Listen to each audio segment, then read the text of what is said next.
महान पर्व पर आप लोगों को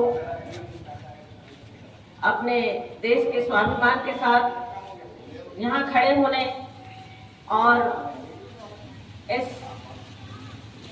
मेरे रेल परिवार के साथियों, आप लोग यहाँ पर उपस्थित हुए और यह हमारा सौभाग्य है कि हमारे उन वीर योद्धाओं की वजह से आज हम सुरक्षित और स्वतंत्र यहाँ पर खड़े हैं। साथियों, कुछ ही समय में हम लोग ध्वजारोहण का प्रोग्राम करेंगे और अभी इस वक्त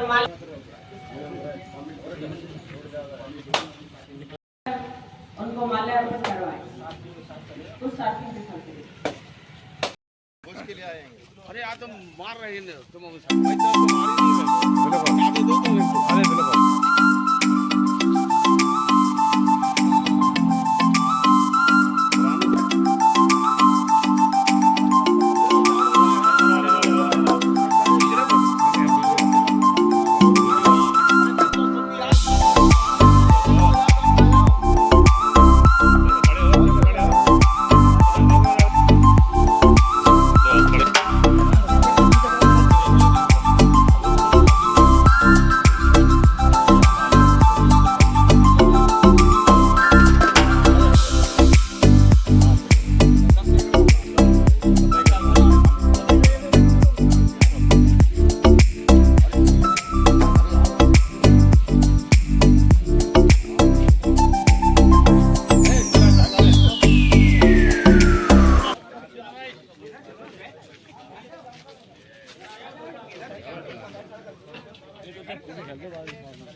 और भी लेने नए का फोटो है। पहले फोटो एक मिनट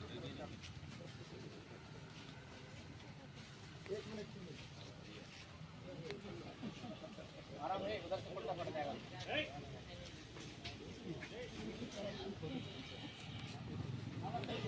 लो भाई साहब ने लगा दिए।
भारत माता की जय। मैं अपने सभी कॉमरेड साथियों को, उनके पूरे परिवार को, अपने पूरे रेल परिवार को इस महान पर्व 78वें स्वतंत्रता दिवस की हार्दिक शुभकामनाएं देती हूँ। साथियों, यह कोई मामूली दिन नहीं है। ये जो स्वतंत्रता मनाने का दिवस हमें बड़े सौभाग्य से मिला। हम बड़े गर्वान्वित होते हैं कि हम इस भारत में जन्म लिए हैं। भारतवासी कहलाने का बहुत बड़ा गर्व महसूस करते हैं। साथियों, यह स्वतंत्रता हमें ऐसे ही हासिल नहीं हुई है। हमारे देश को स्वतंत्र कराने में हमारे कई देशभक्तों ने, हमारे वीर साथियों ने अपने जीवन को बलिदान दिया है और हमें स्वतंत्र जीने का अधिकार दिया है। साथियों, हम चाहते हैं कि उनकी यह स्वतंत्रता को हम बनाए रखें और आपस में तालमेल बनाए रखें। आपस में कभी भी मतभेद नहीं होना चाहिए। सब लोगों को मिलकर काम करना चाहिए। साथियों, ये संदेश हमारे राष्ट्र के, हमारे उन वीरों ने दिया है कि अगर वो साथ ना होते और एक साथ मिलकर आगे न बढ़ते तो आज हमें ये स्वतंत्रता हासिल नहीं होती।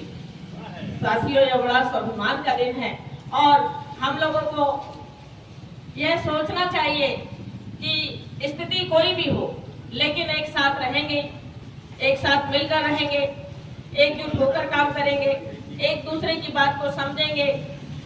यह मेरे कॉमरेड साथियों के लिए एक संदेश है। साथियों, कभी भी कोई एक व्यक्ति कुछ भी नहीं कर सकता। हमें जरूरत है हमारे टीम की, और आप लोग काबिल लोग हो जो सब कुछ कर सकते हो, कंडीशन कैसी भी हो। साथियों, ये कंडीशन आप लोग सभी जानते हैं, आप लोगों से कुछ छुपा नहीं है। इस कंडीशन में हमें अपने आप को और अपने साथियों को और अपने संगठन को कैसे बचाना है, ये आप लोगों पे डिपेंड है। ना कि मैं अकेले कुछ कर सकती हूँ, ना मेरा कोई एक साथी कुछ कर सकता है। जब तक हम लोग एक दूसरे के साथ सहयोगशील नहीं रहेंगे, हम लोग आगे नहीं बढ़ पाएंगे। साथियों, जो भी कुछ हुआ है, जो भी कुछ हो रहा है, ये सब भूलकर हमें एक साथ मिलकर एक दूसरे का सहयोग करते हुए आगे बढ़ना है। और मैं आप लोगों से यही उम्मीद करती हूँ, मुझे आशा है कि मेरे सभी साथी एकत्रित हुए हैं, जैसे एक साथ है ऐसे हमेशा एक साथ रहें और अपने संगठन को और अपने साथियों को अपना सहयोग दें और अपना मार्गदर्शन करें। क्योंकि वर्कशॉप में कई कंडीशन ऐसी है, कई परिस्थितियां ऐसी है जहां की सिर्फ आप लोग मिलकर और आप लोग अपने सहयोग से उन सारे कर्मचारियों की परेशानियों को खत्म करने का काम करें। साथियों, जब आपके यहाँ 4000 कर्मचारी काम करता है, वो आप पर विश्वास करता है। 14 लोग जरूरी नहीं है, 14 लोग मायने नहीं रखते, मायने रखते हैं आप सब लोग। इसलिए आप लोगों से मेरा एक निवेदन है कि आप लोग सहयोगशील और एकत्रित रहें और एक दूसरे का साथ दें और अपना सहयोग बनाए रखें, क्योंकि एकता ही अखंडता है। अगर आप एक हैं तो बहुत कुछ कर लेंगे, और एक कुछ नहीं कर सकता। अगर आप सब एक मिलकर एक दूसरे का साथ देते हुए आगे बढ़ेंगे तो आप लोग जरूर अपनी जीत को हासिल करेंगे। क्योंकि कुछ ही समय बाद हमारे आगे एक चुनौती भरा समय आ रहा है, उस चुनौती को स्वीकार करना है। और यह नहीं कि हम हार गए थे, हारे नहीं है साथियों, न कभी हम हारे हैं न कभी हारेंगे। अपने मनोबल को बरकरार रखें और अपने संगठन को आगे बढ़ाने का काम करें और मिलजुल कर एक दूसरे पर विश्वास करें। विश्वास सबसे बड़ी चीज होती है साथियों। धन्यवाद मैडम। आज हम सभी 15 अगस्त 1947 को जो हम लोगों ने आज़ादी प्राप्त की, उसको मनाने के लिए 78 में स्वतंत्रता दिवस को मनाने के लिए यहाँ पे एकत्र हुए। आप समझ सकते हैं आज़ादी का मतलब। आज़ादी का मतलब, जब हमारे यहाँ पे अंग्रेजों का शासन चल रहा था तो वो अपने नियम कानून से हमें चलाते थे, और आज हम जब 15 अगस्त 1947 को आज़ाद हुए तो इसका मतलब है कि हम उनके नियम कानूनों से मुक्त हुए। उनके शोषण भरे कानून जो भारतीयों के लिए कुछ अलग होते थे और साथ में अंग्रेजों के लिए कुछ अलग होते थे, उन कानूनों से हम लोगों ने जीत हासिल करी और उस गुलामी से हमने मुक्ति प्राप्त करी। कि 15 अगस्त 1947 को जो हम लोगों के साथ में पूर्व में शोषण हुआ, 15 अगस्त 1947 से हम लोग आजाद हैं उन नियमों से जो अंग्रेजों के द्वारा बनाए गए थे हमारे शोषण के लिए। आज अगर हम वर्कशॉप की स्थिति देखें तो वर्कशॉप के अंदर भी दो तरीके के लोग कार्य करते हैं, एक ठेकेदार के आदमी और एक जो कार्य करते हैं वो सरकारी कर्मचारी। तो हम लोग एक ही नियम के तहत कार्य करने वाले बंदे हैं, सबके लिए एक ही नियम लागू होना चाहिए। हम आज यहाँ से ईएमएस वन कार्यालय से प्रशासन से अपील करेंगे कि ऐसा ना हो कि आप उस प्रथा पे चले जाएं कि ठेकेदार के कर्मचारियों को सहूलियतें दें और हमारे कर्मचारियों का शोषण करें। ये हम कतई बर्दाश्त नहीं करेंगे, एनसीआरएम में कतई बर्दाश्त नहीं करेंगे। हम लोग एनसीआरएम संगठन से जुड़े हुए हैं और जिसका कलर लाल है, लाल का मतलब क्रांति होता है। हम लोग क्रांति करने के लिए आगे आ सकते हैं कभी भी। हम प्रशासन को ये बताना चाहते हैं कि जिस प्रकार हमें स्वतंत्रता मिली है, हम कोई भी इस तरीके का नियम बर्दाश्त नहीं करेंगे कि जो हमारे कर्मचारियों के विरुद्ध हो।